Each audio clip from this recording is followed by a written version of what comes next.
Kawasaki Ninja 250 Best Beginner Sport Bikes. So you're dreaming of dragging that knee on the racetrack? More power to you. However, as a new rider, you have a long way to go before you can aspire to be the next Valentino Rossi. Some of the best beginner sport bikes are small displacement race bike replicas. Full-on liter bikes are for experienced riders. You need to get used to the way a sports bike handles first and add power later. Remember that sport bikes have a forward-leaning seat position which affects the way the motorcycle feels and leans into corners. When you're just starting out, it may take a while to master the basics.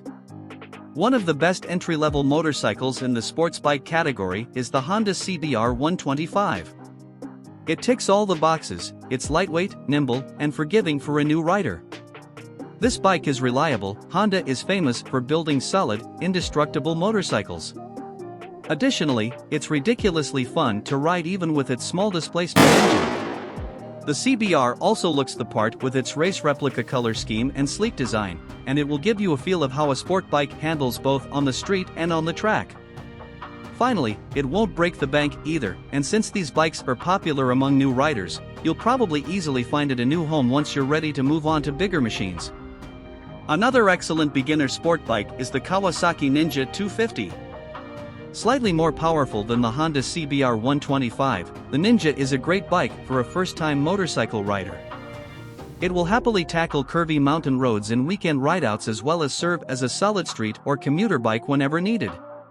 Kawasaki Ninja 250 Review. The Kawasaki Ninja 250R is the ultimate starter motorcycle for a new rider. It's nimble, light, and gets great gas mileage. Although the look of it may be a bit aged compared to some of the newer style of 600 cubic centimeters motorcycles, I personally think that the bike holds its own aesthetically, especially the 2007 black color scheme. I think you will be hard-pressed to find another 250 cubic centimeters machine that looks as good and handles as well. This Ninja is powered by a 248 cubic centimeters (4-stroke) parallel twin DOHC engine that puts out quite a bit of power for being just under 250 cc's.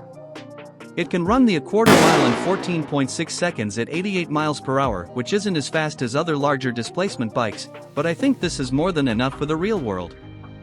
For comparison, the 2003 Acura 3.2 CL Type S will run the quarter mile in 14.9 seconds, so as you can see, this little Ninja can beat a lot of imports off the line. The 250R can hit 60 miles per hour in 5.75 seconds, which is just as fast as the 2002 Subaru Impreza WRX, which can hit 60 miles per hour in 5.7 seconds. Although I don't recommend drag racing, this little Ninja is no slouch. Something that makes this motorcycle really fun is its 14,000 RPM redline. It's a real screamer when you take it on the highway.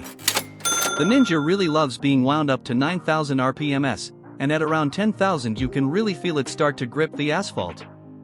Even though this motorcycle is fully faired, meaning it is covered by plastic sides to protect against the wind, the motorcycle is so light that you will get blown around quite a bit at 65 miles per hour, and even more at 80 miles per hour or 90 miles per hour.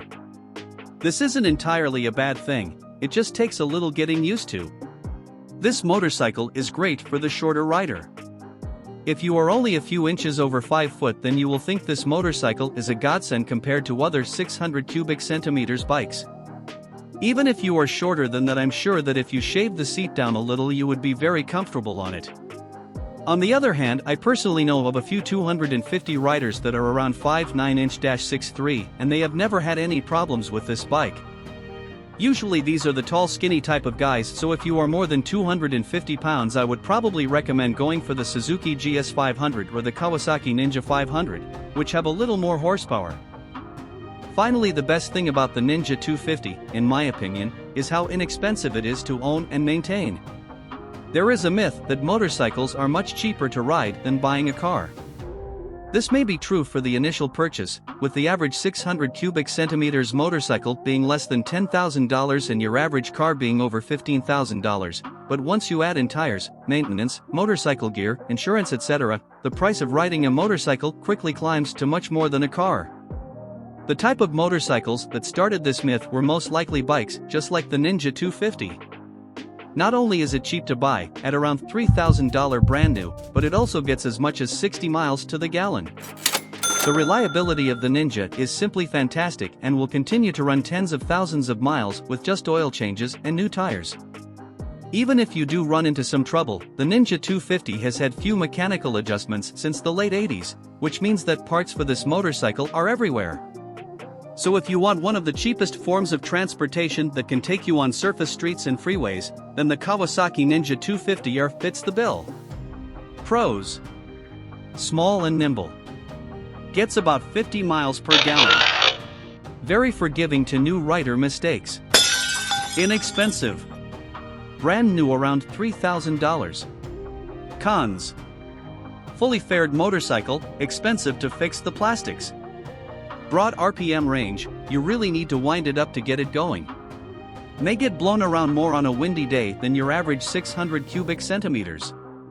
Ninja 250 specs: 0 to 60 miles per hour, 0 to 100 kilometers per hour, 5.75 seconds, a quarter mile 14.6 seconds at 88 miles per hour. Maximum speed 105 miles per hour, 170 kilometers per hour. Max horsepower 36 at 11,000 RPM, 26 at rear wheel. Max torque 18 feet per lbs at 10,000 RPM, 14 at rear wheel. Fuel efficiency 55 to 75 mpg.